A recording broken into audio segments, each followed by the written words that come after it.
নমস্কার বন্ধুরা, আমি চলে আসলাম জয়ন্তী। আজ আবার একটা নতুন রেসিপি তোমাদের সঙ্গে শেয়ার করব বলে আজ আমি মুসুরির ডালের ভর্তা বানাবো। তো চলো দেখা যাক রেসিপিটা, প্রথম থেকে শেষ পর্যন্ত দেখার অনুরোধ রইল। এই রেসিপির জন্য আমি এখানে নিয়েছি 10-12 কোয়া রসুন কুচি, কিছুটা ধনেপাতা কুচি, 2টো কাঁচা লঙ্কা চিড়ে নিয়েছি। ঝালটা আপনারা কম বেশি মতন দেবেন, যে যেরকম ঝাল খান। আর নিয়েছি একটা টমেটো কুচি, একটা ছোট সাইজের পেঁয়াজ কুচি, আর একটা মিডিয়াম সাইজের আলুকে আমি এরকমভাবে কেটে নিয়েছি। এইবার আমি আরও এখানে নিয়েছি 100 গ্রাম মতন মুসুরির ডাল। মুসুরির ডালটাকে 3 থেকে 4 বার আমি ভালো করে ধুয়ে নিয়েছি। আর একটা ঠান্ডা কড়াইতে এবার আমি দিয়ে দিচ্ছি মুসুরির ডালটা দিয়ে দেব।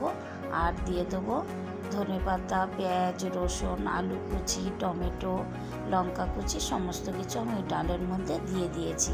আর এখানে আমি দিয়ে দিচ্ছি স্বাদ মতন লবণ। আর দিয়ে দিচ্ছি 3 থেকে 4 চামচ মতন কাঁচা সর্ষের তেল। এই সমস্ত কিছু দিয়ে আমি খুব ভালোভাবে হাত দিয়ে মেখে নেব ডালটাকে মেখে নিয়েছি খুব ভালোভাবে। এইবার আমি এখানে ডালের মধ্যে দিয়ে দিচ্ছি পরিমাণ মতন জল। আর আমি দিয়ে দেব হাফ চামচ মতন হলুদের গুঁড়ো দেবার পর আমি গ্যাসের উনুনটা অন করে দেব। অন করে আমি ঢেকে দেব সমস্ত কিছু সিদ্ধের জন্য। 3 থেকে 4 মিনিট আমি হাই ফ্লেমে সিদ্ধ করে নিয়ে ঢাকা তুলে নিয়েছি। এখনও পুরোপুরি সিদ্ধ হয়নি, আরও কিছুক্ষণ আমি মিডিয়াম ফ্লেমে সমস্ত কিছু ভালো করে সিদ্ধ করে নেব। সিদ্ধ করে কিন্তু জলটা পুরোটা টেনে যাবে আর সমস্ত কিছু খুব ভালোভাবে সিদ্ধ হয়ে যাবে। এইভাবে আমি আস্তে আস্তে ডালটা আর টমেটো, ধনেপাতা, আলু, পেঁয়াজ, রসুন সমস্ত কিছু খুব ভালোভাবে সিদ্ধ হয়ে গিয়েছে, ডালের সঙ্গে মিশে গিয়েছে। এবার আমি এটাকে একটা পাত্রে ঢেলে নেব।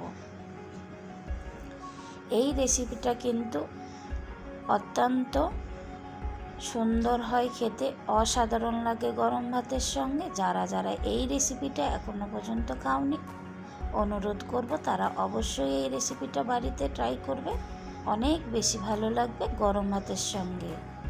এই রেসিপি থাকলে আর ভাতে অন্য কিছু লাগবে না।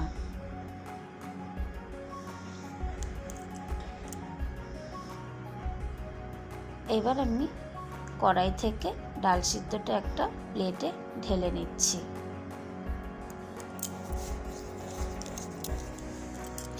আমার বাড়িতে কিন্তু বন্ধুরা এই রেসিপিটা হলে পরে কিন্তু সবাই খুব পছন্দ করে আর খুবই মজা করে এই রেসিপিটা খায়।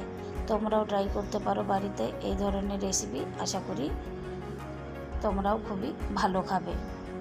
আমার খুবই ভালো লেগেছে, তাই তোমাদের সঙ্গে এই রেসিপিটা আমি শেয়ার করছি। আর এদিকে আমি কড়াইতে দিয়ে দিলাম বন্ধুরা পরিমাণ মতন সর্ষের তেল। আর দিয়ে দিলাম আমি 4টে শুকনো লঙ্কাটাকে আমি ভালো করে লাল লাল করে ভেজে নেব।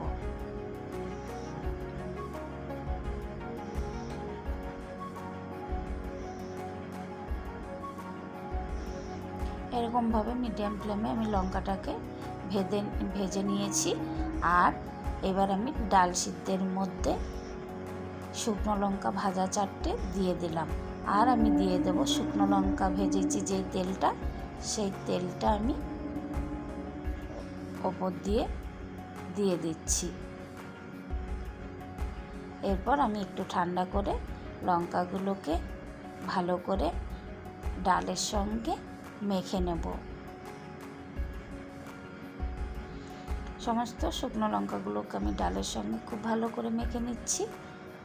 আর এরকমভাবে এখানে আমি কোনো রকম আর কিছু দেব না, মশলা বা এখানে লবণ টবণ কিছুই আর দেওয়ার নেই আমার। আমি আগেই সমস্ত কিছু দিয়ে নিয়েছি।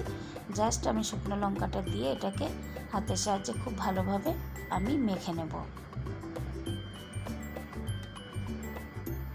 এই রেসিপিটা আপনারা না খেলে বুঝবেন না যে এত টেস্ট হয়, এত ভালো হয় খেতে। এইবার আমি ডালটা আমার মাখা হয়ে গিয়েছিল, আর আমি দিয়ে দিলাম এখানটায় শুকনো লঙ্কা ভাজা। আরও কিছুটা তেল আমি রেখে দিয়েছিলাম, সেই তেলটাকে আমি ওপর দিয়ে দিয়েছি। এইভাবেই আমি তৈরি করে নিলাম বন্ধুরা মসুরির ডালের ভর্তা। তোমাদের কেমন লাগলো আমার এই রেসিপিটা অবশ্যই জানাবে। যদি ভালো লাগে একটা লাইক কমেন্ট শেয়ার করবে, আর আমার পাশে থাকবে। এইভাবেই দেখা হবে নেক্সট দিন অন্য কোনো রেসিপিতে। ততক্ষণে সবাই ভালো থাকো।